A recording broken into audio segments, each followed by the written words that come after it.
Hello everyone, hope you all are doing good in your studies. तो अब करेंगे फिर से हम सेकेंड पार्ट BFUHS के स्पेशल इंपॉर्टेंट MCQs।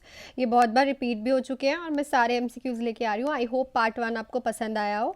और अगर आप ये वीडियो लाइक कर रहे हैं, ये सीरीज़ लाइक कर रहे हैं, तो please hit the like button and subscribe to my channel for more videos. मैं रोज़ ही ये वीडियोज़ डाल रही हूँ ताकि आपकी BFUHS की तैयारी अच्छे से हो जाए। और मैं आपको ये भी कह रही हूँ कि अगर आपको कोई टॉपिक एक्सप्लेन कराना है BFUHS का हॉट टॉपिक, तो आप वो भी लिख सकते हैं ताकि मैं वो भी एक्सप्लेनेशन आपको डाल दूँ। पेपर में भी टाइम है, वी हैव 1.5 मंथ, सो हम अच्छे से तैयारी कर सकते हैं। सो हम स्टार्ट करते हैं with our first question. Which drug is use to haemodialysis to prevent blood clot? कौन सी ड्रग यूज़ की जाती है हीमोडायलिसिस में ब्लड क्लॉट को प्रिवेंट करने के लिए? Aspirin, warfarin, heparin, protamine.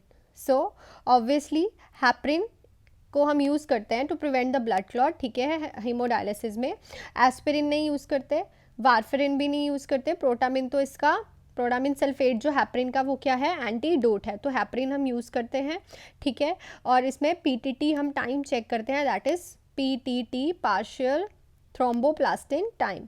सो नेक्स्ट है, यही क्वेश्चन है, which test is done to monitor the effectiveness of heparin? Heparin की इफेक्टिवनेस देखने के लिए हम कौन सा टेस्ट करते हैं? PTT, PT, CRT या फिर ऑल ऑफ द अबव? तो मैंने अभी बताया PTT, इसको बोलते हैं हम पार्शियल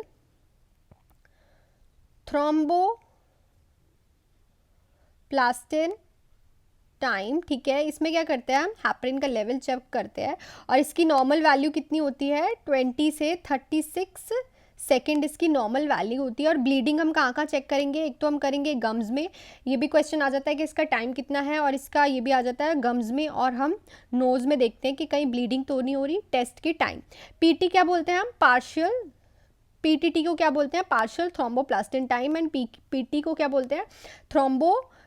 प्रोथ्रोम्बिन टाइम, जो कि हम वारफरिन का चेक करते हैं। किसका चेक करते हैं?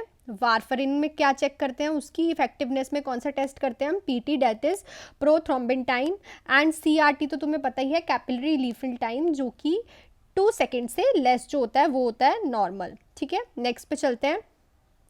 Which disease is also known as slims disease? तो इसमें से कौन सी डिसीज को स्लिम्स डिसीज भी बोला जाता है? HIV, AIDS, tuberculosis, leprosy and hepatitis C।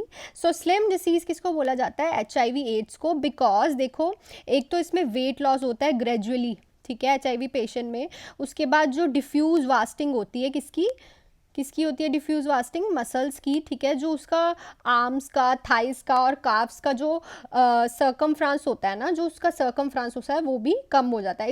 इसलिए इसको हम स्लिम्स डिसीज भी बोली जाती है, ठीक है। नेक्स्ट क्वेश्चन पे चलते हैं। Which vaccine is also known as Sabin? इनमें से कौन सी वैक्सीन को सैबिन भी बोला जाता है? OPV, IPV, BCG या फिर DPT? तो इसमें से किसको बोला जाता है? OPV, ओरल पोलियो वैक्सीन को हम क्या बोलते हैं? सैबिन। और IPV को हम क्या बोलते हैं? सैल्क। याद रखना, ये क्वेश्चन आ सकते हैं, मैं हर एक क्वेश्चन में से जितने क्वेश्चन बन रहे हैं वो सब करा रही हूँ आपको। BCG को हम क्या बोलते हैं? डैनिश 1331। तो याद रखना, OPV को क्या बोलते हैं? सैबिन, IPV को क्या बोलते हैं? सैल्क, और BCG को क्या बोलते हैं हम? डैनिश 1331, ठीक है। इन तीनों के जो है क्वेश्चन इंपॉर्टेंट है, बहुत बार आ चुके हैं BFHS में। नेक्स्ट क्वेश्चन है, patient has been prescribe digoxin 125 microgram उसे प्रिस्क्राइब किया डिजॉक्सिन बाय माउथ। उसको डायग्नोज किया है with heart failure. The pharmacy dispense tablet contain इतने mg ईच। तो फार्मेसी से जो टैबलेट आ रही है उसमें 0.25 mg ईच टैबलेट है। तो हाउ मेनी टैबलेट्स जो है नर्स पेशेंट को देगी? तो हाफ टैबलेट, 1 टैबलेट, 1.5 टैबलेट या फिर 2 टैबलेट? देखो, पहले हमें इनके दोनों की जो यूनिट्स हैं वो सेम करने पड़ेंगे। तो हम 2.05 mg को माइक्रोग्राम में बदल देते हैं, ठीक है। तो वो क्या आ जाएगा हमारे पास? 250 माइक्रोग्राम, ठीक है। जब हमने 2.05 mg को माइक्रोग्राम में बदला तो आ गया हमारे पास 250 माइक्रोग्राम, ठीक है। अब हमारे पास फॉर्मूला क्या होता है? Desired dose upon available dose. तो डिज़ायर्ड डोज कितनी चाहिए हमें? 125 माइक्रोग्राम। और अवेलेबल हमारे पास कितनी है? अभी हमने कन्वर्ट की, दैट इज़ 250 माइक्रोग्राम, 250 माइक्रोग्राम्स। तो ये कट करेगा, किस पे आ जाएगा? 2। तो हाफ टैबलेट जो है हम उस पेशेंट को देंगे। ऑलवेज याद रखना, यूनिट सेम करो, यूनिट्स के याद करो कैसे तुमने कन्वर्ट करना है, माइक्रोग्राम्स में कितने mg होते हैं, ठीक है। कितना 1 mg में कितने माइक्रोग्राम्स होते हैं, 1000 माइक्रोग्राम्स होते हैं। तो ऐसे आपको ये याद करना है और ऑलवेज फॉर्मूला यही रहता है, that is desired dose upon available dose. ठीक है, नेक्स्ट पे चलते हैं। Physiological psychological eating disorder in which there is intense fear of becoming obese, इसमें से कौन सा डिसऑर्डर है जिसमें इंटेंस फियर होता है कि मैं मोटा हो जाऊंगा, obese? Bulimia nervosa, anorexia nervosa, pica या फिर डाइटिंग? तो जिसमें इंटेंस फियर होता है of becoming obese is anorexia nervosa. उसमें क्या होता है, पेशेंट खाता ही ना है, बिल्कुल नहीं खाता, कि उसको डर लगता है कि वो मोटा हो जाएगा। ठीक है। बुलिमिया नर्वोसा क्या होता है, वो खाता तो है पर वो बिंज ईटिंग करता है। क्या करता है, खुद ब खुद खा के वॉमिट आउट कर देता है। ठीक है, खा लेता है पर जैसे फिंगर डाल के वॉमिट आउट कर देता है। पिक्का तो क्या होता है, नॉन ईडेबल थिंग खानी, मिट्टी खानी या फिर कुछ और खाना। ठीक है, और डाइटिंग तो ऑप्शन में आ ही नहीं सकता, तो साइकोलॉजिकल है। ठीक है, नेक्स्ट पे चलते हैं। A nurse says the newborn of diabetic mother understand that hypoglycemia is related to, एक नर्स है वो असेस कर रही है न्यूबॉर्न को, कौन सा न्यूबॉर्न है, डायबिटिक मदर का न्यूबॉर्न है, और उसको हाइपोग्लाइसीमिया, तो वो किससे रिलेट करेगी, reduced glycogen, disruptive of fetals glucose supply, maternal insulin dependency या फिर पेनक्रियाटिक इनसफिशिएंसी। तो देखो, जो डायबिटिक मदर होती है ना, उसमें क्या होता है, ऑलवेज हाइपरग्लाइसीमिया रहता है। हम थोड़ा समझ लेते हैं इस टॉपिक को।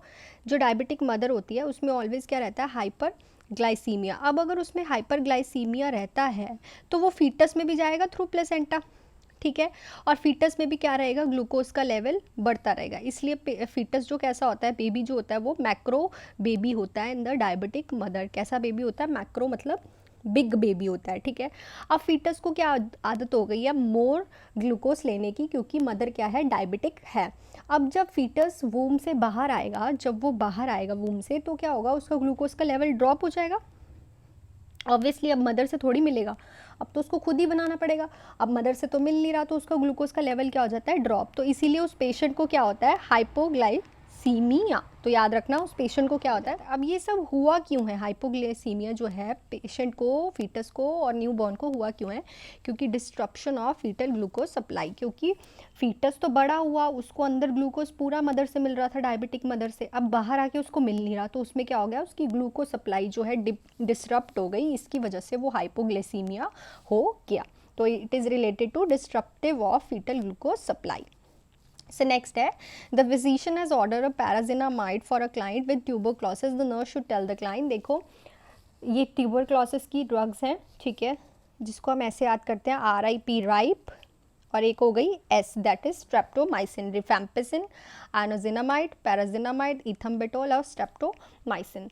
तो पैराजिनामाइड से नर्स क्या बताएगी क्लाइंट को, schedule frequent eye examination, accept red discolouration of his urine, expect dizziness and ringing in this ear and increase his fluid intake. देखो, जो रिफैम्पसिन होती है वो क्या करती है, red discolouration of the urine, red discolouration होती है। ठीक है, ये टॉपिक बहुत ज़्यादा इंपॉर्टेंट, अगर आप चाहते हो मैं समझाऊं तो बता देना, बिकॉज ट्यूबरक्लोसिस की मेडिसिन से एक ना एक क्वेश्चन ज़रूर आता है।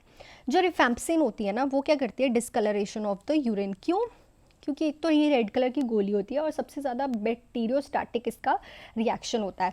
तो हर बॉडी की हर एक सिक्रीशंस में क्या करती है, ये कलर डाल देती है। ठीक है, तो जो सिक्रीशन ज़्यादा दिखती है दैट इज़ हमें यूरिन, तो यूरिन हमें ऑरेंज और रेड कलर का दिखता है, और सबसे ज़्यादा बैक्टीरियोस्टैटिक होती है। देखो, एनोजिनामाइड क्या होती है, इसको हम लिखते हैं ना IHN। ठीक है, तो ये क्या होती है, हिपैटोटॉक्सिक ड्रग होती है। ठीक है, ये क्या होती है, हिपैटोटॉक्सिक ड्रग होती हैं। और पैराजिनामाइड की हम बात कर रहे हैं, यह क्या करती है, यूरिसीमिया क्रिएट करती है। ठीक है, हाइपर यूरिसीमिया क्रिएट करती है, मतलब यूरिक एसिड जो है बॉडी में इंक्रीज करती है। तो अब देखो, इसमें पैराजिनामाइड के बारे में पूछा है, बाकी भी बता देती हूँ मैं। इथम्बिटॉल क्या करती है, ये करती है आई की जो क्रेनियल नर्व होती है, that is second cranial nerve, जो मैंने आपको सिखाई थी विद ट्रिक्स। ठीक है, सेकंड क्रेनियल नर्व को ये डिफेक्ट करती है, जिसको बोलते हैं हम ऑप्टिक नर्व। इससे क्या होती है, ऑकुलर टॉक्सिसिटी। और जो हमारी स्ट्रेप्टोमाइसिन है, ये 8th क्रेनियल नर्व को क्या करती है, इफेक्ट करती है। ठीक है, उससे क्या होती है, इसको ऑटो टॉक्सिसिटी, ठीक है, ईयर्स की टॉक्सिसिटी होती है। तो ये ड्रग्स बहुत इंपॉर्टेंट है। ठीक है, मैं इसका टॉपिक ना एक बार डिस्क्राइब कर दूंगी ताकि आपको अच्छे से आ जाए, बिकॉज ये क्वेश्चन ज़रूर आएगा। तो पैराजिनामाइड क्या कर रही थी, अब हाइपर यूरिसीमिया क्रिएट कर रही थी, यूरिक एसिड इंक्रीज कर रही थी। तो आई तो एग्जामिनेशन करवानी नहीं है क्योंकि वो तो स्ट्रेप्टोमाइसिन की हमें पूछा नहीं, ठीक है ना। रेड कलर कराना है क्योंकि रिफैम्सिन नहीं पूछा। Dizziness and ringing in the year किससे होती है, इथम्बेटॉल से, ठीक है। इंक्रीज हिज फ्लूइड इंटेक, क्योंकि अगर यूरिक एसिड हमें बाहर निकालना है तो उसका फ्लूइड इंटेक इंक्रीज करना पड़ेगा ताकि वो यूरिन के थ्रू बाहर निकल जाए, ठीक है। नेक्स्ट क्वेश्चन पे चलते हैं।